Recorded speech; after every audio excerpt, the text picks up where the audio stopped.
Good morning, सुप्रभात। सबको जय मसीह की। Praise the Lord. आइए प्रार्थना करते हैं। दयालु और कृपालु परमेश्वर पिता, हम धन्यवाद देते हैं तो जीवित और पराक्रमी सर्वशक्तिमान परमेश्वर हर एक कार्य को तू पूरा करता है और तेरे जो कार्य है वो पूर्ण है पिता। आज उस पूर्ण कार्य पर हम विश्वास करते हैं जो क्रूस पे आपने किया है और कोई नहीं कर सकता है। धन्यवाद आपके प्रेम के लिए, धन्यवाद हमें स्वर्गीय स्थानों पर बैठाने के लिए, धन्यवाद आपकी सिद्धांत, आपकी वचन, आपकी संगति। प्रभु, ये सारी चीज़ें हमें प्रेरित करता और हमें सकारात्मक चीज़ों में लेकर बढ़ता है पिता। धन्यवाद देते प्रभु यीशु। नकारात्मक चीज़ें हमारे जीवन से दूर करना और सकारात्मक चीज़ें लेकर आना पिता। धन्यवाद, तेरी स्तुति महिमा करते हैं यीशु नासरी के नाम से मांगते। आमीन, आमीन। ओके ब्रदर एंड सिस्टर, आज हम लोग बात करेंगे परमेश्वर के आदेश के ऊपर बात कर रहे हैं। हम लोग 3 भाग देखें। परमेश्वर के आदेश के कुछ विशेष पहलू, सृष्टि के ऊपर देखें, उपाय और ईश्वरीय सुरक्षा देखें। आज मनुष्य का उद्धार हम देखेंगे। उद्धार कोई भी नहीं कर सकता, ये परमेश्वर की योजना है मनुष्य को उद्धार देना, और परमेश्वर ही ये योजना बनाया है ताकि मनुष्य उद्धार पा सके। और कोई विकल्प नहीं, कोई रास्ता नहीं। इंसान कैसे उद्धार पाएगा? क्योंकि पूरे संसार परमेश्वर के बिना है, यीशु के बिना है। इसलिए कोई भी अपने कर्मों से, अपने धर्म से, अपनी अपनी कोई भी चीज़ों से, या अपने अच्छे ज्ञान से, या अपनी समझ से, अपनी बुद्धि से, या अपनी अच्छे चरित्र और गुणों से भी अपने आप को उद्धार नहीं कर सकता, क्योंकि ये परमेश्वर का काम है जो आप और मेरे लिए तैयार किया है ताकि हम उद्धार पा सके। ओके, तो सृष्टि के ऊपर हम देखें। परमेश्वर ने सृष्टि को बनाया और सृष्टि से बहुत प्यार करता। उपाय और ईश्वरीय सुरक्षा, ये सब चीज़ों का सुरक्षित उपाय और उन चीज़ों की, हर एक चीज़ों की रक्षा करता है। आज हम लोग देखेंगे मनुष्य का उद्धार। प्रेरितों के काम 2 अध्याय 22 से 25 वचन में, हे इज़राइल, इन बातों को सुनो। यीशु नासरी एक ऐसा मनुष्य था जिसको परमेश्वर ने सामर्थ के कार्य, आश्चर्य कर्म और चिन्हों से जो उसने उसके द्वारा तुम्हारे समक्ष किए, तुम पर प्रकट किया है, जैसा कि तुम स्वयं जानते हो। इसी मनुष्य को जो परमेश्वर की पूर्ण निश्चित योजना और पूर्व ज्ञान के अनुसार पकड़वाया गया। तुमने विधर्मी के साथ क्रूस पर कीलों से ठुकवाकर मार डाला, परंतु परमेश्वर ने मृत्यु की पीड़ा को मिटाकर उसे पुनः जीवित कर दिया, क्योंकि मृत्यु के वश में रहना उसके लिए असंभव था। क्योंकि दाऊद उसके विषय में कहता है, मैं सर्वदा प्रभु की ओर निहारता रहा, क्योंकि वह मेरी दाहिने ओर है, जिससे मैं डगमगाऊंगा नहीं, डगमगा ना जाऊं। ये हम देखते हैं पूर्व ज्ञान, पूर्व योजना के अनुसार सब चीजें परमेश्वर ने किया है ताकि आप और मैं उद्धार पा सके। परमेश्वर की योजना के अनुसार यीशु मसीह आया। आप देखेंगे किस वन से आएगा, कहाँ पैदा होगा, कैसे आएगा, उद्धार करता इस जगत के। और उसी प्रकार से हुआ। यीशु पैदा होने से 700 साल, 750 साल पहले उसकी भविष्यवाणी हुई थी कि वो कहाँ पर पैदा होगा। एक कुमारी गर्भवती होगा, बेथलेहम में पैदा होगा, क्रूस पर जीवन देगा, आश्चर्य कर्म करेगा, चिन्ह दिखाएगा, आंधी तूफानों को, प्रकृति को, ये सब चीजें, ये सारे चीजें परमेश्वर की योजना के अनुसार है। आप समझने की जरूरत है। आप वचन को पढ़िए और अपने विचार से आप सोचिए। लोगों ने तो उसको मार दिया, पर परमेश्वर उसको जीवित किया, मृत्यु से बचाया। प्रकाशित वाक्य 13:8 में, जगत की उत्पत्ति से पहले से वो तो वध हो चुका है, पर यीशु मसीह बाद में प्रकट हुआ है।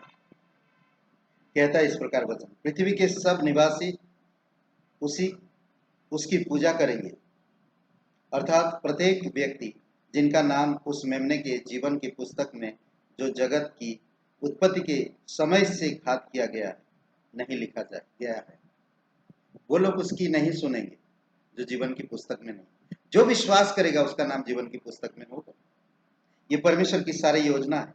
यूहन्ना 6वां अध्याय 38 से 40 में भी बहुत खूबसूरत बात कहता है। यहाँ पर यीशु स्वर्ग से उतरा अपनी इच्छा पूरी करने के लिए नहीं, परंतु अपने भेजने वाले की इच्छा पूरी करने के लिए। इसीलिए बहुत जरूरी आपको मुझे समझना, जिसने मुझे भेजा उसी की इच्छा यह है कि सब कुछ जो उसने मुझे दिया है उसमें से कुछ भी ना खाऊं, परंतु अंतिम दिन मैं उसे जिला जिला उठाऊं। क्योंकि मेरे पिता की इच्छा यह है कि प्रत्येक जो पुत्र को देखता है और उस पर विश्वास करता है वह अनंत जीवन पाएगा, और मैं स्वयं अंतिम दिन में उसे जिला उठाऊंगा।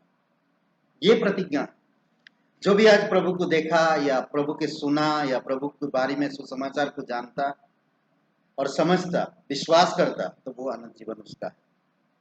इफिसियों की किताब में बहुत खूबसूरत बातें करता छुटकारे के 3 उद्धार के बारे में। यहाँ पर पहला अध्याय, इफिसियों का पहला अध्याय 1 से 8 वचन में अगर आप देखेंगे, बहुत खूबसूरत बातें हैं। पवित्र लोग यानी कि परमेश्वर के संत लोग हमें मसीह में स्वर्गीय स्थानों में सब प्रकार की आशीष दी है।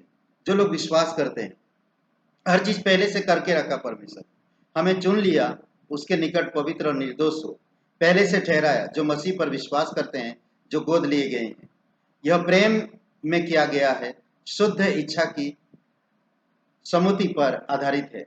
उसका उद्देश्य परमेश्वर को महिमा देना है। उस प्यार में जो मसीह में है, मसीह में छुटकारे के सिद्धांत में 3 विचार सम्मिलित है। मसीह के लहू से दाम चुकाना, पहला कुरिन्थियों का 6:20 में और प्रकाशित वाक्य 5:9 में। व्यवस्था के श्राप से छुटकारा, गलतियों का 3:13 और 4:5 में। पाप की दास्ता से अनुग्रह की स्वतंत्रता की ओर छुटकारा, पहला पत्रस 1:18। छुटकारा हमेशा उसके लहू के द्वारा है, अर्थात मसीह की मृत्यु के द्वारा, कुलुसियों का 1:14 में। ये सारे चीजें प्रकट करता है पहले से आप और मेरे लिए, इस जगत के लिए परमेश्वर सब कुछ तैयार करके रखा। बी प्लान, ए प्लान और बी प्लान। ए प्लान को अगर हम प्रकट करेंगे और उसमें कुछ गड़बड़ी होएगा तो बी प्लान है। तो अगर आप परमेश्वर इस धरती को बनाया, इंसान को बनाया, सब चीजों को सृष्टि किया, परंतु ये दूषित हो गया, पापी बन गया और परमेश्वर की महिमा से दूर चला गया। इसीलिए बी प्लान को अप्लाई किया, जो परमेश्वर पहले से सब कुछ योजना करके रखा था। समझ पा रहे हैं? आप अगर इन वचनों को अच्छा से पढ़ेंगे तो आप समझ जाएंगे अच्छी तरह से। रोमियो का 8:28 से 30 वचन में जयवंत से भी बढ़कर है। जो परमेश्वर की इच्छा अनुसार बुलाए गए, पहले से ठहराए गए, जिनको पहले से ठहराया गया उनको पहलौठा भी बनाया गया। अद्भुत है, आप पढ़िएगा। गलतियों का 4:4। जब समय पूरा हुआ तो परमेश्वर ने अपने पुत्र को भेजा, जो स्त्री से उत्पन्न हुआ और व्यवस्था के अधीन उत्पन्न हुआ।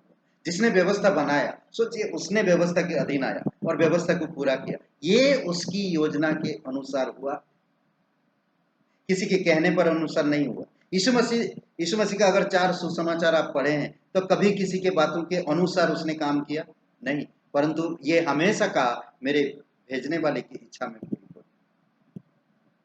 समझ रहे हैं? किसी के भी कहने के अनुसार काम नहीं किया। शैतान ने उसको मत्ती का 4:4 में कहा, लिखा है, फिर भी उसने शैतान की बातें नहीं सुनी। यह भी लिखा है कि तू परमेश्वर की प्रणाम कर और उसी की उपासना कर और उसी की दंडवत कर।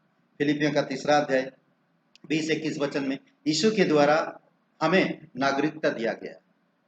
हम इस संसार में परदेसी है, हम आजकल मर जाएंगे, पर जो इंसान यीशु मसीह पर विश्वास करता है अनंत जीवन पाता है, अनंत जीवन की नागरिक होता है, स्वर्गीय नागरिक है। आज हम उद्धारकर्ता के आगमन का राह देख रहे हैं।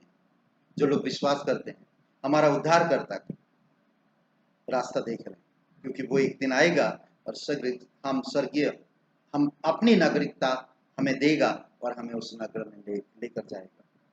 प्रकाशित वाक्य 17:8 में इस प्रकार कहता, जिस पशु को तूने देखा वह था तो परंतु अब नहीं है, वह था तो परंतु अब नहीं है, वह अथाह कुंड में अपने विनाश के लिए निकलने वाला है। परंतु पृथ्वी के निवासी जिनके नाम जगत की पुस्तक से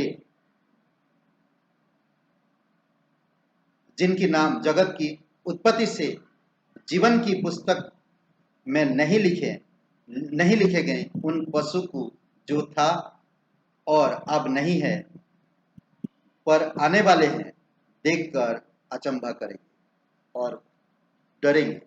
इसीलिए परमेश्वर में उद्धार है और किसी के पास नहीं। यीशु मसीह आपका उद्धार करता है।